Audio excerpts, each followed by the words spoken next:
எல்லாருக்கும் வணக்கம். ரொம்ப சந்தோஷமாக இருக்குது அகைன் என்னுடைய படத்து மூலமாக எல்லோரையும் சந்திக்கிறதுல. வாங்க நிக்கில் முருகன் சார். எல்லோரும் உங்களை பற்றியே சொல்கிறாங்க. ஹீரோயின் வேறு சொன்னாங்க, இங்கே நான் தான் நீங்கள் தான் சொன்னீங்களா? ஆனால் இன்றைக்கி இவருடைய சிரிப்பு பார்க்க சந்தோஷமாக இருக்குது. நேற்று சிங்கத்தை சதிச்சிட்டிங்களாப்பா. நேற்று ஃபுல்லாக பாட்டு பாடினிருந்தார். நான் என் வீட்டு கண்ணு குட்டி என்னோட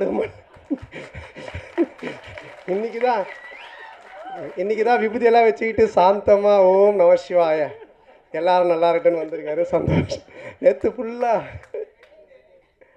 ஆமாம் வெட்டிங் டே 29வது கல்யாண நாள் சார். வாங்க அதுக்கு எல்லோரும் ஒரு தடவை கை தட்டிடுவோம். ஆனால் நேற்று எல்லோரும் சேர்ந்து செஞ்சிட்டிங்க. அவர் நேற்று அந்த பாட்டிலே தான் இருந்தார். அப்படிங்களா?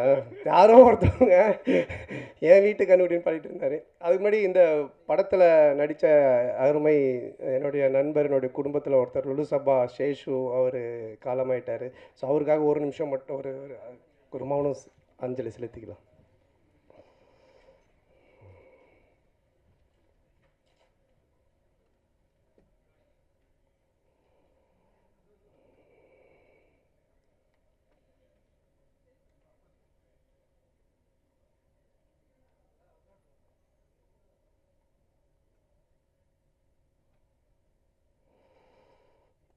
நன்றி, ரொம்ப நன்றிங்க.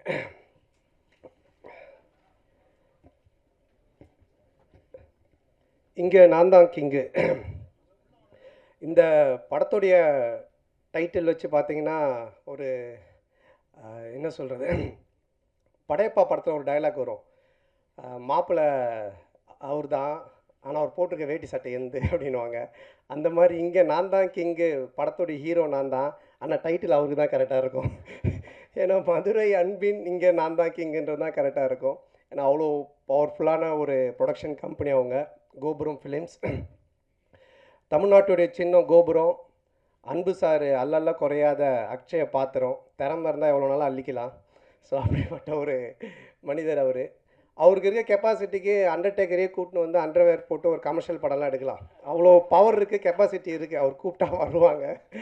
ஏன்னா நான் அவருடைய ப்ரொடக்ஷன் கம்பெனி, அவருடைய கம்பெனி கோபுரம் ஃபிலிம்ஸில் பார்த்துருக்கேன். அங்கே வந்து வராத ஹீரோவே இல்லை, உட்காராத ப்ரொடியூசர் இல்லை, உட்காராத டைரக்டர்ஸ் இல்லை. தமிழ் சினிமா எல்லாருமே அங்கே போய் அதை டச் பண்ணிட்டு தான் வருவாங்க. கோபுர தரிசனம் கோடி புண்ணியன்ற மாதிரி. ஸோ அங்கே அந்த கம்பெனிலேருந்து என்னை வச்சு படம் பண்ணதுக்கு முதல்ல அவருக்கு என்னுடைய மனமார்ந்த நன்றி நான் தெரிவிச்சுக்கிறேன். ஆக்சுவலாக நான் வந்து காசு கேட்டு தான் போனேன் அவர்கிட்ட, அன்பு சார்கிட்ட. சார் எனக்கு கொஞ்சம் காசு வேணும் அப்படின்னு சொல்லி கேட்டு போனேன். சபாபதிக்கு அப்புறம் நாங்கள் பழக ஆரம்பித்தோம். சபாபதிக்கு முன்னாடி டிஸ்கோத் படத்துலேருந்து எங்களோட பழக்கம். ஆனால் அதிகமாக பேச மாட்டோம். அதுக்கப்புறமா சபாபதி ஃபினான்ஸ் பண்ணார். அப்புறமா ரொம்ப க்ளோஸ் ஆனோம். ஃபோனில் ஜாலியாக பேசிகிட்டு இருப்போம். அதுக்கப்புறமா நான் காசு கேட்டு போனேன். எனக்கு ரொம்ப பிடிச்சிருச்சு அவருக்கு. என்ன சந்தானம் என்ன விஷயம்னு கேட்டார். இல்லை சார் இடம் வாங்க போகிறேன் வீடு கட்ட அப்படின்னு. அப்போ சொன்னார், எப்பவுமே வந்து கடன் வாங்கி மட்டும் வீடு வாங்குறதோ இடம் வாங்குறதோ வாங்காதீங்க. அது மாதிரி நிறைய பேர் லோல் பண்ணுறாங்க. அதனால் இந்த காசை நீங்கள் அட்வான்ஸாக வச்சுக்கோங்க. இன்னும் இடம் வாங்க என்ன வேணுமோ சொல்லுங்கள், நான் ஹெல்ப் பண்ணுறேன், நம்ம படமாக பண்ணுவோம் அப்படின்னு என் மேலே ஒரு நல்ல அபிப்பிராயத்தில் தான் இந்த விஷயத்த பண்ணார். ஏன்னா அவர் ரொம்ப சீரியஸாக, ரொம்ப டஃப்பாக, ரொம்ப வேறு மாதிரிலாம் வெளியே பேசுவாங்க, இல்லை பார்ப்பாங்க. பட் நெருங்கி பழகிட்டால் எவ்வளோ ஜாலியான ஆள், எவ்வளோ அன்பானவர்ன்றதை நான் சொல்லி ஆகணுன்றதுக்காக இதை சொல்கிறேன். அது மட்டும் இல்லை, ஃபோனில் பேசினாலே ஜாலியாக தான் பேசுவார். நான் அடிக்கடி ஈஷாக்கு தான் போவேன், சிவராத்திரி அது இதுன்னு போவேன். ஃபோன் பண்ணாலே கேட்பேன், சந்தானம் எங்கே இருக்க அப்படின்னுவார். சார் ஈஷாவில் இருக்கேன் சார். வரும்போது எனக்கு வாங்கிட்டு வா அப்படின்னுவார். என்ன சார் ருத்ராட்சம்மா விபூதியானவன், அதெல்லாம் யாருக்கு வேணும், அமௌண்ட் என்ன வாங்கிட்டு வா அப்படின்னுவார். சார் ஆன்மீகத்தில் போய் நான் எப்படி சார் அமௌண்ட் வாங்கிட்டு வரேன். ஸோ இந்த மாதிரி ஏதாச்சும் ஒன்று கிண்டலாக பேசிகிட்டே தான் இருப்போம் ஃபோன் பண்ணால். அப்போ அவர் இது மாதிரி கதை கேட்க ஆரம்பித்தார். நான் கேட்பேன், சார் என்ன சார் நீ கதை கேட்டிங்களா எப்படி இருந்துச்சுன்னு. அது ஏன் கேட்குற சந்தானம், ஃபஸ்ட் ஆஃப் கேட்டுகிட்டே இருந்தேன், ஒருத்தன் ஃபோன் பண்ணான், வட்டி தரவே இல்லை, அவ்வளோதான். அதுக்கப்புறம் கதை கேட்டால் சிரிப்பே வர மாட்டுது, வெறுப்பாக இருக்குது. சரி சார், இப்படியே எல்லோரும் ஃபோன் பண்ணி கதை கேட்கும் போதெல்லாம் வட்டி பிரச்சனை வருது. அதுக்கு மேலே அவருக்கு சிரிப்பு வர மாட்டுது. அவன் கொடுக்க மாட்டான் சந்தானம், எனக்கு ரொம்ப டென்ஷன் ஆகி போச்சு. இப்போ இவன் காமெடி சொல்லிட்டு எப்படி நான் சிரிக்கிறது அப்படின்னாரு. அப்புறம் அப்படி இப்படின்னு சொல்லிட்டு ஒரு கதையை கேட்டு அந்த கதை பண்ணலாம் அப்படின்னாரு. நானும் கேட்டேன், ரொம்ப நல்லா இருந்துச்சு சார், சூப்பர் சார், பண்ணலாம் சார் அப்படின்னு சொன்னேன். அதுக்கப்புறம் அவர் எப்போவுமே டென்ஷனாக தான் இருப்பார். எனக்கு தெரிஞ்சு இங்கே தான் இவ்வளோ நேரம் உட்காந்துருக்காரு. அவர் இது வரைக்கும் உட்காந்து ஒரு இடத்துல இவ்வளோ இதுவாக நான் பார்த்ததே கிடையாது. ஏன்னா எங்கே இருந்து வேணாலும் ஃபோன் வரும். பெரிய படங்கள்லேருந்து சின்ன படங்கள்லேருந்து எல்லா இடத்துல இருந்தும் காசுக்கு கொடுக்கறது வாங்குறது அது இதுன்னு போயிட்டே இருக்கும். ரொம்ப டென்ஷனாக தான் இருப்பார். ஏன்னா இந்த ஃபினான்ஸ் இந்த வட்டி தொழில் அப்படின்றதே ஒரு பயங்கரமான ஒரு டென்ஷனான வேலை. ஆனால் ஒரு நாள் மட்டும் ரொம்ப ஜாலியாக இருந்தார். ரொம்ப சிரிச்சிட்டு சந்தோஷமாக இருந்தார்.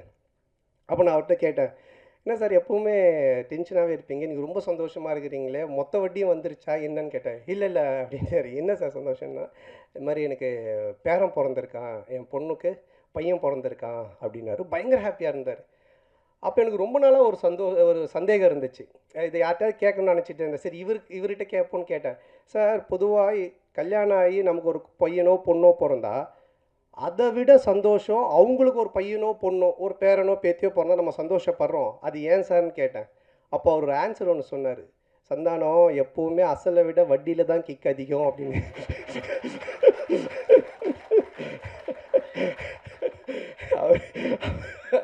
இந்த மாதிரி நிறைய ஃபோனில் நாங்கள் பேசி பஞ்சஸ்.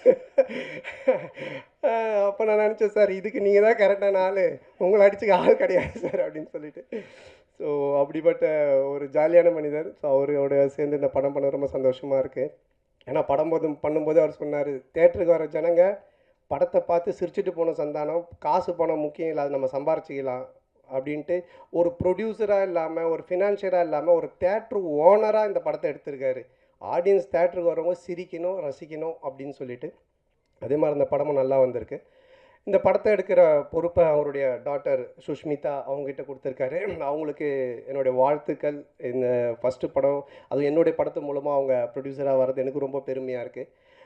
பொதுவாக வந்து நிறைய பொண்ணுங்க பார்த்தீங்கன்னா ஆன்லைனில் கண்டதையும் ஆர்டர் பண்ணி அப்பா காசை கறியாகிற பொண்ணுங்க இருப்பாங்க. ஆனால் சில பொண்ணுங்க அப்பா கொடுக்குற காசை சேர்த்து வச்சு பிரயோஜனமாக ஒன்று பண்ணுவாங்க. அதில் செகண்ட் கேட்டகரி தான் நம்ம ப்ரொடியூசர் சுஷ்மிதா. ரொம்ப பொறுப்பாக எங்கே செலவு பண்ணணும், எப்படி பண்ணணும், இதை எப்படி ப்ரொமோட் பண்ணணும், இந்த படத்தை எடுத்துகிட்டு போய் எப்படி சேர்க்கணும் அப்படின்றதுல ரொம்ப கவனமாக ரொம்ப டெடிகேஷனாக பண்ணுறாங்க. ஸோ அவங்க ஒரு மிகப்பெரிய ப்ரொடியூசர் லிஸ்ட்டில் வந்து கண்டிப்பாக நிற்பாங்க. ஸோ அவங்களுக்கு என்னுடைய நன்றி. அண்ட் தென் இந்த படத்தினுடைய மியூசிக் டைரக்டர் இமான் சார், அவர் என்ன மாதிரி தான் ஒரு ஆன்மீகவாதின்றதை விட ஒரு கடவுள் பக்தி உடையவர். எல்லாமே ஆண்டவர் ஆண்டவர் தான் சொல்லிகிட்டு இருப்பார். எப்படி ஒரு சாப்பாட்டுக்கு சால்ட்டு முக்கியமோ அது மாதிரி ஒரு படத்துக்கு சாங் ரொம்ப முக்கியம். அந்த சாங் ஹிட்டுனாலே அது ஒரு 60% ஹிட்டான ஃபிலிம் அப்படின்ற ஒரு லிஸ்ட்டில் போய் ஏறிடும். அதுலேயும் அந்த ஆல்பமே ஹிட்டுனா ஒரு 80% அந்த படம் ஹிட்டு அப்படின்ற மாதிரி தான். ஸோ அது மாதிரி இமான் சார் வந்து ரொம்ப அற்புதமான சாங்ஸ் போட்டு கொடுத்துருக்காரு. நான் மெலோடி ஒன்று இருக்குது அப்படின்னு சொன்னார் அன்பு சார் என்கிட்ட. அப்போ நான் கேட்டேன், சார் அதை நான் எப்படி சார் பண்ணுறது, அதெல்லாம் எனக்கு வரவே வராது சார், ஏதோ ஆடுறது அதுனா கூட பரவாயில்ல சார்னு. அப்புறம் இல்லை நீங்கள் நல்லா வரும்னு இமான் சாரும் சொன்னாங்கன்னு. இது வரைக்கும் நான் ஹீரோவாக பண்ண படங்கள்லேருந்து வேறு ஒரு டைமென்ஷனில் என்னை கொண்டுட்டு போன பெருமை இமான் சாருக்கு தான் சேரும். ஸோ அவர் கொடுத்த அந்த ஒரு மியூசிக்குடைய ஒரு ஸ்ட்ரென்த்து தான் இதை என்னை ஒரு மாதிரி பண்ண வச்சுது. அதை ரொம்ப பியூட்டிஃபுல்லாக கல்யாண் மாஸ்டர் எடுத்தாங்க. மற்ற 2 சாங்கும் பாபா பாஸ்கர் சார் எடுத்தாங்க. ஸோ அவங்களுக்கு இந்த நேரத்தினுடைய நன்றியை தெரிவிச்சுக்கிறேன். அதுக்கப்புறம் இந்த படத்தினுடைய ரைட்டர், நம்ம காஸ்டியூம் பார்த்தாலே உங்களுக்கு தெரியும், இது கச்சேரி கிடைக்காத கசல் சிங்கர் மாதிரி. அதாவது அவர் ரைட்டர்னு தெரியணுன்றதுக்காக இதை எடுத்து தச்சு போட்டுக்கிட்டு அவர் பேசிகிட்டே இருக்கும்போது அன்பு சார் சொன்னார், ரொம்ப லென்த்தாக போகுது, ஜிப்பா பிடிச்சி இழியன் சந்தானம் அப்படின்னாரு. இல்லை சார் முடிச்சுட்டேன். இல்லை இவர் பேசுகிற காமெடி மாதிரியே படம் இருக்குன்னு நினச்சிட போகிறாங்கன்னாரு. இல்லை ஆடியன்ஸ் தெளிவாக இருப்பாங்கன்னு.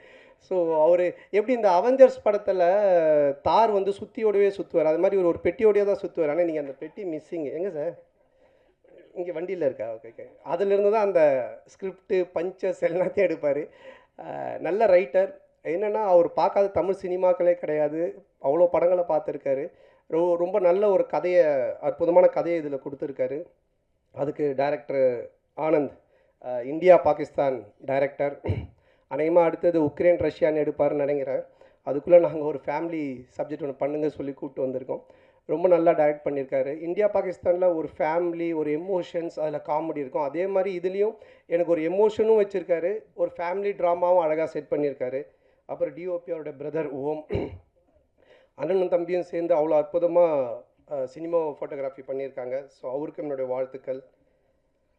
அதுக்கப்புறம் ஆல் டெக்னீஷியன்ஸ், இதில் நடித்த இதில் பண்ண டான்ஸ் மாஸ்டர், ஃபைட் மாஸ்டர், எல்லா technicians, writers, lyric writers, editor எல்லாருக்குமே சேர்த்து மொத்தமாக என்னுடைய நன்றியை தெரிவிச்சுக்கிறேன். ஏன்னா ஆல்ரெடி ரொம்ப லென்த்தாக போயிட்டுருக்கு. அதுக்கப்புறம் இந்த படத்தினுடைய கேரக்டர் பண்ணியிருக்க தம்பி ராமையா சார், தம்பி ராமையா சார் மாதிரி ஒரு இன்டெலிஜென்ட்டான காமெடின்னு நீங்கள் பார்க்கவே முடியாது. நான் வந்து ஒரு குறிப்பிட்ட சில காமெடியன்ஸ் மட்டும் தான் சொல்லுவேன். ரொம்ப புக்ஸ் படிப்பாங்க, ரொம்ப இன்டெலிஜென்ட்டாக இருப்பாங்க. அவங்களுக்கு எல்லாமே தெரியும். ஆனால் படத்தில் ஊன்னு கோமாளித்தனமாக ஒன்று பண்ணுவாங்க. ஸோ அந்த மாதிரி தம்பி ராமையா சார் வெரி இன்டெலிஜென்ட் அவர். நிறைய படிச்சிருக்காரு, நிறைய விஷயங்கள் தெரியும். அவரோட சேர்ந்து பேசும்போது தான் அந்த ஷேர் பண்ணும்போது தான் எனக்கு ஆச்சரியமாக இருக்கும். என்னண்ணா இவ்வளோ பேசுகிறீங்க, இதெல்லாம் தெரியுதுண்ணே அப்படின்னும்போது சொல்லுவார். ஸோ இந்த படத்தில் வந்து எனக்கு ஒரு மாமனார் கொடுமை, மாமியார் கொடுமை பார்த்துருப்பீங்க. அது மாதிரி ஒரு மாமனார் கொடுமையில் மாட்டிக்கிற ஒரு மாப்பிள்ளை கேரக்டர் நான். ஹரிச்சந்திரனுக்கே ஹார்ட் அட்டாக் வர அளவுக்கு போய் சொல்லுவார் இந்த படத்தில். ஸோ அந்த மாதிரி ஒரு கேரக்டர் டிசைன் பண்ணி அவர் கொடுத்துருக்காங்க. அது ரொம்ப அழகாகவும் பண்ணியிருக்காரு. ஸோ இந்த படத்தில் ஒரு என்ன சொல்கிறது, ஒரு ஒரு பயங்கரமான காமெடியை தூக்கி ட்ராவல் பண்ணியிருக்காரு. இனிமே இப்படி தானுக்கு அப்புறம் எனக்கே ஒரு ஒரு இது இருந்துச்சு. எனக்கும் தம்பி சாருக்கும் ஒரு நல்ல காம்போ இல்லையே, இனிமே இப்படி தான் மாதிரி ஒன்று ஒர்க் பண்ணணுன்ட்டு. அது ஆனந்த் இந்த படத்தில் ரைட்டர் சேர்ந்து எனக்கு அழகாக செட் பண்ணி கொடுத்தாங்க. அது நல்லா காமெடியும் ஒர்க் ஆகிருக்கு. ஸோ அவருக்கும் என்னுடைய நன்றியை தெரிவிச்சுக்கிறேன். அப்புறம் மச்சான் கேரக்டர் பாலான்னு ஒரு இரிட்டேட்டிங்கான மச்சான், வீட்டை விட்டு எப்படா அவன் போவான்ற மாதிரி ஒரு கேரக்டரு. அதுக்கப்புறமா ஹீரோயின் நம்ம சேலத்து பொண்ணு. அவங்க ஃபஸ்ட்டு ஸ்டார்டிங்கில் தான் எனக்கு தெரியாது, ஏதோ பாம்பேலேருந்து தான் கூப்பிட்டு வந்திருக்காங்கன்னு நினச்சேன். நான் சரியாக பேசலனால இங்கிலீஷில் பேசிகிட்டு இருந்தேன். அப்புறம் தான் அவங்க சொன்னாங்க, சார் நான் சேலம் சார், நம்ம சேலத்து பொண்ணு சார்னாங்க. அவங்க ரொம்ப அற்புதமாக நடிச்சிருக்காங்க. ஸோ மாமனார், மச்சான், அப்புறம் ஒரு ஒரு ஒரு அழகான அதே டைமில் ஒரு குட்டி குட்டியான விஷயங்கள் பண்ணக்கூடிய ஒரு மனைவி கேரக்டரு. அதுக்கப்புறமா மேனேஜராக விவேக் பிரசன்னா பண்ணியிருக்காரு.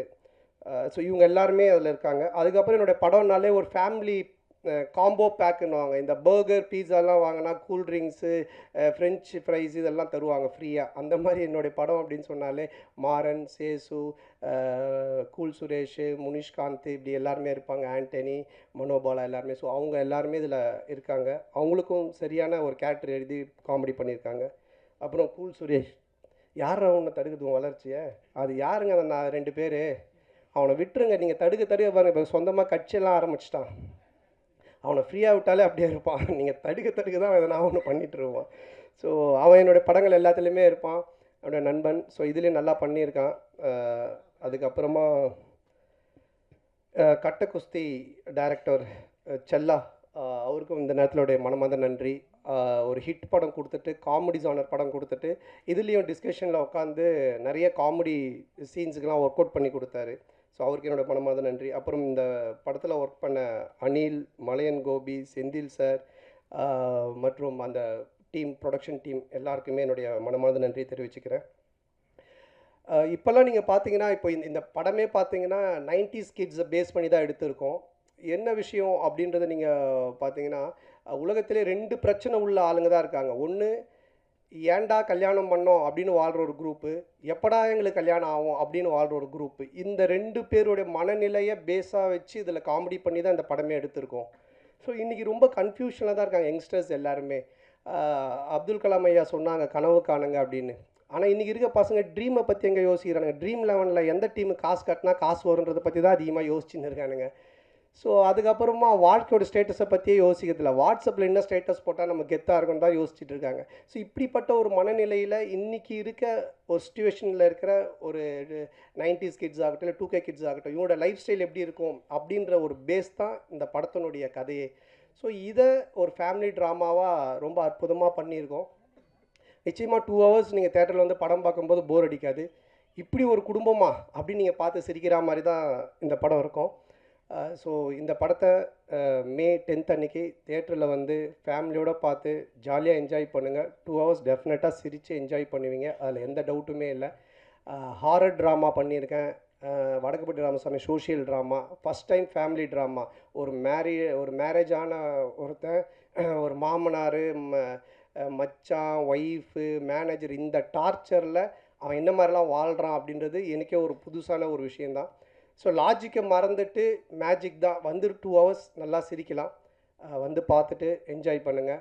அப்புறம் இந்த எல்லா படத்துக்கும் எனக்கு தொடர்ந்து சப்போர்ட் பண்ணிகிட்டு இருக்கிற பத்திரிகை ஊடக நண்பர்கள் மற்றும் என் உயிரினும் மேலான என் அன்பு சொந்தங்களாகிய ரசிகர் மன்றங்கள் வச்சிருக்க அனைவருக்கும், MKS குமரல் அவர்களுக்கும் இந்த நேரத்தோட மனமார்ந்த நன்றி. மற்றும் என்னுடைய டீம் முருகன், ஆனந்த், சேது, குணா மாம்ஸ், விஜய், சுந்தர், ரமேஷ், ராஜ், பரத், கிஷோர், அப்புறம் என்னுடைய makeup artist Khushi and hair stylist Gagan and Mahesh, Ilango, Bharat, Ashok, Anandu, Vasu அண்ணா எல்லாருக்கும் இந்த நேரத்தோட மனமார்ந்த நன்றி தெரிவிச்சுக்கிறேன்.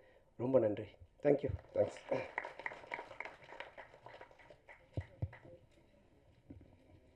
Thank you so much, and over to press for questions.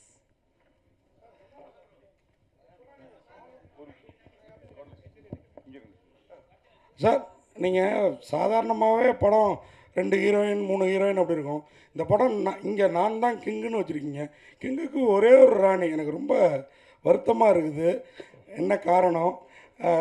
அந்த பொறுத்தையும் ஒன்றும் காட்டல நீங்கள். அப்படி ஒரு டைட்டில். அந்த சாங் நீங்கள் பார்க்கலையா? இல்லை, 2 பேர் வராங்க, ஆனால் ஹீரோயின் ஒருத்தங்க தானே. இல்லை, அந்த சாங் பார்க்கல நீங்கள். மாயோனே உங்களுக்காக தான் எல்லா படத்துலையும் இதே கேள்வி கேட்குறீங்க. நம்ம தேவராஜ் அண்ணன் வந்து அப்படியே மீனாட்சி சார் மேலே தலையை வச்சு சாஞ்சிட்டார் அந்த பாட்டில். அப்படி எமோஷனல் ஆகி ஒரு மாதிரி ஆகிட்டாரு. நீங்கள் என்ன இன்னும் இல்லை, நான் எனக்குள்ளாரே சாஞ்சிட்டேன். அவ்வளோ பிரமாதமாக இருந்தது. 2-3 ஹீரோயினை போட்டு எடுக்கலாம். யார் காசு போடுறது? ப்ரொடியூசரு. இதுக்கப்புறம் அந்த மாதிரி கதை அமைச்சா கண்டிப்பாக எடுக்கலாம். அப்புறம் நீங்கள் வந்து ஒரு காமெடியானா ஜோக்கராக இருந்துட்டு இன்றைக்கி நான் தான் கிங்கு அப்படிங்கிற அளவுக்கு வளர்ந்துருக்கீங்க. இந்த வளர்ச்சி இந்த அஜித் பில்லாவிலேயே சொல்லுவார், நான் ஒரு இதாக பார்த்து செதுக்கி வளர்ந்தேன் அப்படின்ட்டு. அந்த மாதிரி நீங்களாக வளர்ந்ததா இல்லை உங்கள் டீம்? ஏன்னா அது உங்கள் டீமில் இந்த மாறன், சேசு எல்லோரும் ரொம்ப ஃபேமஸாக இந்த கதை தயாரிக்கிறது காமெடிகள் சீன்ஸ். அது எப்படி பார்க்கல? இல்லை, எல்லாருமே தான். நம்ம ஒரு விஷயம் எதை பற்றி பேசினாலுமே, இப்போ நீங்கள் ஒரு ராமாயணம் எடுத்துக்கிட்டால் கூட ராமர் அப்படின்றவரை நம்ம பயங்கரமாக பார்க்குறோன்னா அதில் சுற்றி இருக்கிற ஹனுமன், விபீஷணன் எல்லா கேரக்டருமே அந்த ராமர் அப்படி போர்ட்ரேட் பண்ணுவாங்க. அந்த மாதிரி ஒரு லைஃப்பில் யார் முன்னுக்கு வந்தாலுமே அவங்கள சுற்றி இருக்கிறவங்க எல்லாருமே சப்போர்ட் பண்ணி அவங்க மனசார அதை வாழ்த்தி அவங்க சப்போர்ட் பண்ணால் மட்டும்தான் அந்த கேரக்டர் ஜெயிக்க முடியும். அதனால் என்னால் மட்டுமே கிடையாது, என்னுடைய டீம் ப்ளஸ் என்னுடைய ப்ரொடியூசர்ஸ், டைரக்டர்ஸ் எல்லாருக்குமே அது போய் சேரும். அதானே சார், மாமனாரை வந்து அப்பா மாதிரி அப்படிம்பாங்க. இந்த படத்தில் நீங்கள் அவன் இவன் காட்டு மிராண்டி ஏதோ பேட் ஸ்மெல் அப்படிலாம் கலாச்சிருக்கீங்களே, இந்த மாதிரிலாம் கலாச்சா வீட்டிலலாம் எவ்வளோ இதாக இருக்கும்? இல்லை, இந்த மாதிரி மாமனார் இருக்கிறவங்களாம் கைத்தட்டி ரசிப்பாங்க. ஏன்னா நீங்கள் இந்த படத்தில் மாமனாரை பார்த்தீங்கன்னா தான் தெரியும். ஃபஸ்ட்டு நானும் மாமனார் அப்படிலாம் தான் பேசிகிட்டு இருப்பேன். அப்புறம் பண்ண தான் அது வந்து அந்த கேரக்டருக்கான ஒரு மரியாதை தான் அது. சார், அண்ணே, நான் தான் கிங்கு சினிமாவில் இருக்கிறவங்களுக்காக சொல்கிறீங்களா, இல்லை ஃப்யூச்சரில் அரசியலுக்கு வர போகிறீங்களா? அதை ஒட்டி இந்த டைட்டிலில் வந்துட்டு நீங்கள் ஓகே பண்ணீங்களா? இது எப்படி பதில் சொன்னாலும் மாட்டிக்கிற மாதிரி தான் இருக்கும். அரசியலுக்கு வர சொன்னாலும் தப்பாக தான் இருக்கும், சினிமா சொன்ன இப்போது அது ஒரு ஹிட்டான ஒரு டைலாக். அது ரஜினி சார் சொல்லி ஹிட்டான டைலாக்கு. அது அன்பு சார் வந்து இது நல்லா இருக்குது, அதுவும் இந்த கதை மூலமாக கடைசியில் அந்த ஹீரோ பண்ணுற விஷயம் நல்லா இருக்குன்றதுக்காக வச்சது. மற்றபடி இது மற்ற பொது சினிமாவுக்காகவோ இல்லை அரசியலுக்காகலாம் கிடையாதுண்ணே. சார், அதுமாதிரி இந்த டயலாக் ஒன்று வருது இல்லை, இங்கே வந்து நடிகர் சங்க கட்டடம் கட்டிட்டு தான் விஷால் கல்யாணம் பண்ணிக்கிற மாதிரி சிங்கிளாக சுத்தனா சிம்பும் இல்லை. இது வேறு. அதேமாதிரி இந்த நெட்ஃப்ளிக்ஸில் இவ்வளோ பிரமாதமாக கல்யாணம் பண்ணுவீங்கன்னா நெட்ஃப்ளிக்ஸில் போட்டுடலாமே அப்படின்னு. இது எல்லாமே இங்கே இருக்கிறவங்கள நீங்கள் தாக்குற. இதை வேறு யாராவது பண்ணால் வருத்தம் ஏற்படும். நீங்கள் பண்ணால் நாங்களும் ரசிக்கிறோம், சம்மந்தப்பட்ட அவங்களும் ரசிக்கிறோம். இது இப்படி ரசனையாக இருக்குங்கிறத எப்படி யோசிக்கிறீங்க? அதான் அது ரசனையாக இருக்குது. இது ஏன் பிரச்சனை ஆகக்கூடாதுன்னு இதை கேட்டுன்னு இருக்கிறீங்க.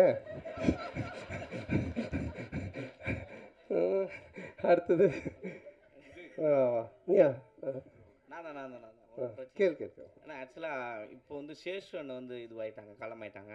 இன்னொரு நண்பர் இந்த படத்துலேயே ஆண்டனியும் ஹாஸ்பிட்டலில் தான் இருக்காங்க. ஸோ நான் விசாரிக்கும் போது பார்த்தீங்கன்னா சந்தானம் வந்து நண்பர்களுக்கு காசு கொடுக்கல, அதனால தான் அந்த உயிரிழப்பு ஏற்பட்டது அப்படின்னு சொன்னாங்க. சரி, டேரெக்டாக நம்ம களத்துக்கு போவோம் அப்படின்னு சொல்லிட்டு ஆண்டனி கிட்ட மருத்துவமனைக்கு போகும்போது சந்தானம் தான் ஃபுல்லாக எனக்கு வந்து மருத்துவமனையில் காசு கட்டிகிட்டு இருக்காரு அப்படின்னு சொல்கிறாங்க. ஏன் உங்களை வந்து பின்னுக்கு தள்ளிகிட்டே இருக்கிறாங்க? எதனால் இது வருது உங்களுக்கு தெரியல. அது சில பேர் இப்போ எல்லாருமே என்னை ரசித்து எல்லாருமே நல்லா இருக்குன்னு சொல்லி பேசிட்டு அப்புறம் நானே கடவுளாக மாறிடுவேனே, அதனால் பிடிக்கல, அது தப்பாக சொல்கிறதுக்கும் சில ஆட்கள் இருப்பாங்க. அதை பற்றி நம்ம பெருசு பண்ணிக்க தேவையில்லை. நமக்கு பிடிச்சவங்களுக்காக நம்ம பண்ணுவோம், அவ்வளோதான். இப்போ படம் பார்க்கும்போது வந்து இவன் பண்ண காமெடி நான் சிரிக்கவே மாட்டேன்னு உட்காரத்துக்கும் சில பேர் இருப்பாங்க. அவங்களுக்காக நம்ம வந்து கஷ்டப்பட தேவையில்லை. நம்மளை ரசிக்கிறவங்களுக்காக பண்ணோம், அவ்வளோதான். நம்ம பண்ணுற விஷயம் இப்போ உங்களை மாதிரி சில பேருக்கு தெரிஞ்சு அது நல்ல முறையில் போய் ரீச் ஆகுது, அவ்வளோதான்.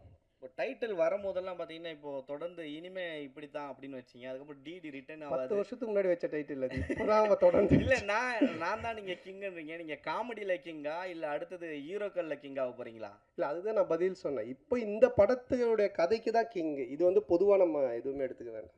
அவங்க மாயோனை சாங் போடும்போது நீ எழுந்து வந்த ஆடலான்னு அதை நான் பார்த்துட்டு தான் இருந்தேன். அதெல்லாம் மறைச்சிட்ட பற்றியா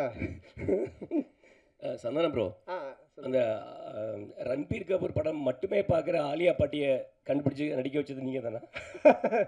அந்த டயலாக் அவங்க சொன்னதுக்கு அப்புறமா அது தோணுச்சு, சரி ஆலியா பாட்டுன்னு சொல்ல வேணா ஆலியா பாட்டின்னு சொல்லி ஒரு விஷயம் பண்ணலாம் அப்படின்னு சொல்லி. இல்லை அது கரகாட்டக்காரன் படத்தில் வர்ற மாதிரியா இல்லை எதேச்சி அமைஞ்சதா? இல்லை எதர்ச்சி அமைஞ்சது தான். Okay, thank you. தேங்க்யூ. அன்பனாக்கு ஒரு கேள்வி. ஆனால் நீங்கள் மகளை வந்து தயாரிப்பாளர் ஆகிட்டீங்க. உங்கள் மருமகனுடைய மேரேஜ் பிக்சர்ஸில் பார்த்தது தான், நேரில் என்ன பார்க்கல. அவரே ஒரு ஹீரோ மாதிரி தான் இருப்பார். அவர் ஹீரோவை லான்ச் பண்ணுற ஐடியா ஏதாவது இருக்கா? நீங்கள் முதல் போட்டிங்கன்னா ஆரம்பிச்சிருவோம். சந்தானம் அண்ணே, உங்களுக்கு நீங்கள் படத்தில் டைலாக் ஒன்று சொல்லியிருப்பீங்க. விஷால் சாரையும் சிம்பு சாரையும் சொல்லியிருப்பீங்க. முரட்டை சிங்களாக சுற்றுறது 3 பேர் தமிழ் சினிமாவில். எஸ்ஜே சூர்யாவும் இருக்கார். ஏன் அவர் விட்டுட்டீங்க? ஏன்னா அவர் கூட நீங்கள் ட்ராவல் பண்ணியிருக்கீங்க. இல்லை இவங்க 2 பேரும் வந்துட்டு இப்போது ரீச்சில் இருக்காங்க. ரெண்டாவது ரொம்ப க்ளோஸ் டு என்னுடைய ஃப்ரெண்ட்ஷிப்பில் ரொம்ப க்ளோஸில் இருக்காங்க. அதனால் அவங்க பேர் டக்குன்னு ஞாபகம் வந்ததுனால பண்ணோம்.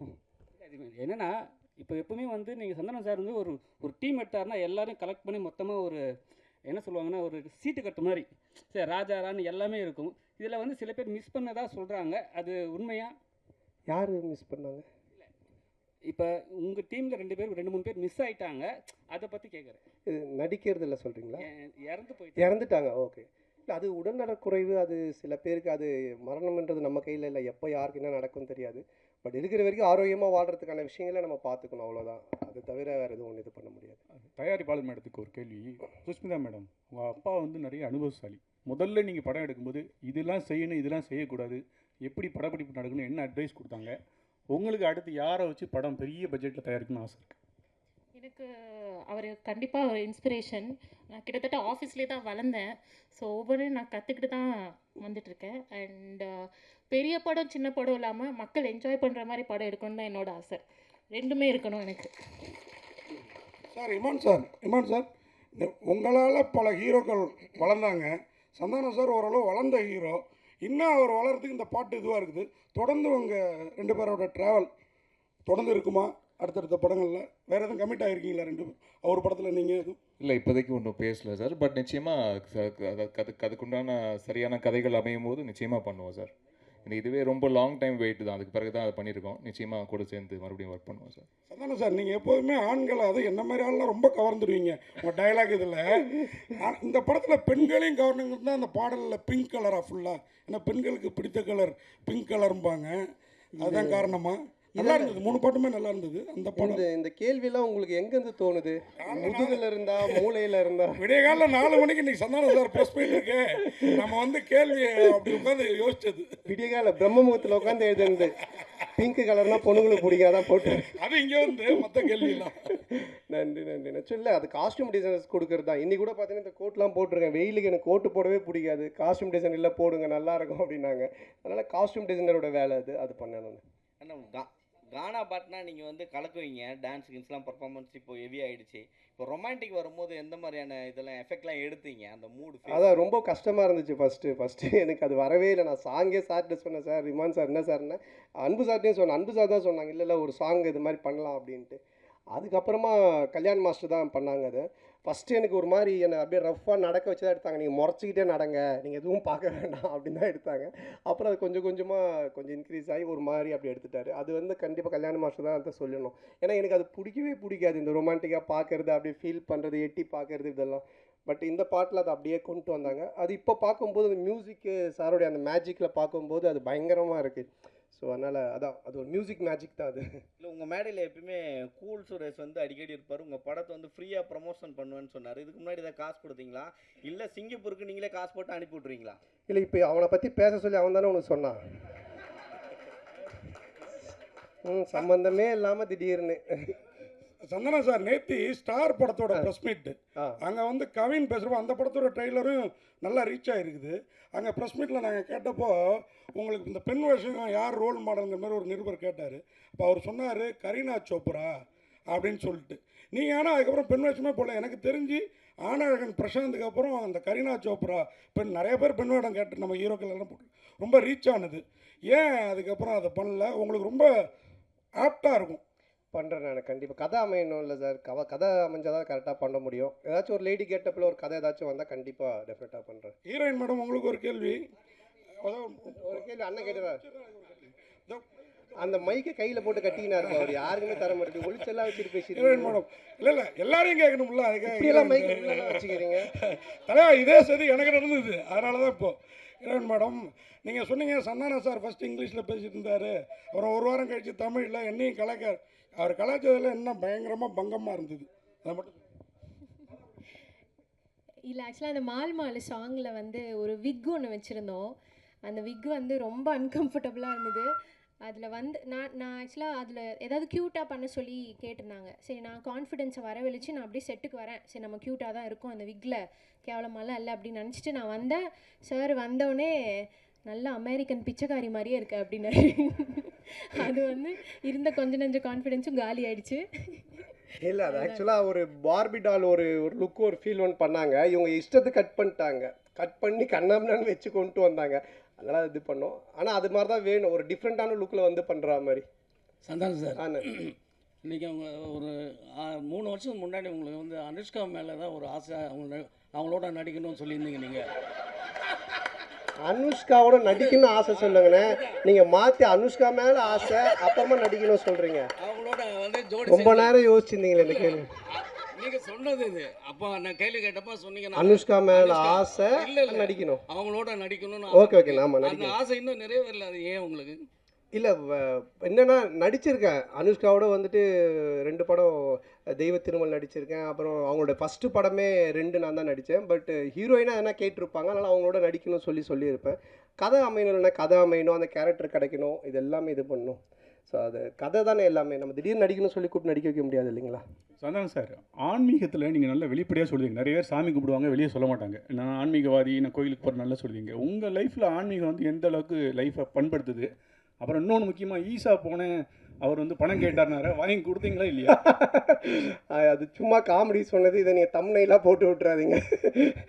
அப்புறம் சத்குருட்டேருந்தே ஃபோன் வரேன், ஏன்டா என்னை பற்றியெல்லாம் பேசிகிட்டு இருக்காடின்ட்டு. இல்லை அது வந்து ஆன்மீகம் வந்து எப்போவுமே ஒரு என்ன சொல்கிறது, ஒரு பேஸ் வேணும் நமக்கு. ஒரு ஒழுக்கத்துக்காகட்டும், இல்லை நம்ம செய்கிற வேலையில் ஒரு டெடிக்கேஷனாக இருக்கிறதுக்காகட்டும், எதுவாக இருந்தாலுமே.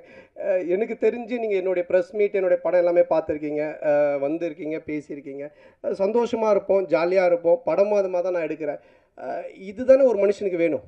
எப்போவுமே ஏதோ ஒன்று யோசிச்சுன்னு, நகத்தை கடிச்சின்னு, சிந்திச்சுக்கிட்டு, சோகமாக இருந்துக்கிட்டு, பேசும்போது ஏதோ ஒன்று பண்ணிட்டு இல்லாமல் சந்தோஷமாக இருக்கும்ல. இப்போ கொஞ்சம் நேரம் இங்கே 1/2 மணி நேரம் பேசலாம், எல்லாம் சிரிச்சு சந்தோஷமாக இருக்கும். இதுதானே பேஸ். அது வந்து எனக்கு ஆன்மீகத்தில் நல்லா கிடைக்குதுன்னு தான் தோணுச்சு. அதனால் அதை நான் சொல்லிகிட்டு இருக்கேன். நான் ஆன்மீகவாதி, கடவுள் கும்பிட்றவன் அப்படின்ட்டு. சார் நான் தான் கிங்கு அப்படின்னு சொல்கிறப்போ நான் தான் கிங்குன்னு ஃபீல் ஆகுது. ஆக்சுவலாக நீங்கள் தான் கிங்கு, நீ தான் கிங்குன்னு டைட்டில் இருந்தால் உங்களை சொல்கிற மாதிரி இருக்கும். இப்போ நான் தான் கிங்குன்றப்ப எல்லாருக்கும் அவங்கவுங்க சொல்கிறப்ப அவங்கவுங்க இப்படி ஒரு பரோபகாரமான எண்ணம், அதான் எல்லாருக்குமான எண்ணம். அதனால தான் அன்புச்செழியன் சாரும் வந்து அவங்க பொண்ணை இந்த படத்தில் வந்து ப்ரொடியூசராக இன்ட்ரடியூஸ் பண்ணாங்களா, அவங்களும் நான் தான் கிங்கு அப்படிங்கிற எண்ணத்தில். ஆமாம், இது நம்ம படம் பார்த்து ஒரு ரிவ்யூ சொல்கிறாங்கல்ல, அவங்களும் நான் தான் கிங், அவங்க சொல்கிற ரிவ்யூ வச்சுதான். அந்த மாதிரி ஒரு எல்லாருமே அவங்க தொழிலில் சொல்கிறத. இப்போ இவர் சொல்ல 2 தடவை நான் தாங்க கிங் அப்படின்னு, அந்த மாதிரி தான் அது. வாங்கிட்டீங்களா? ஆமாம், மைக்கு கீழே ஒழிச்சு வச்சு அப்படியே வாங்கிட்டீங்க. நன்றியா, முடிஞ்சிச்சா? ஓகே. அனைவருக்கும் நன்றி, வணக்கம்.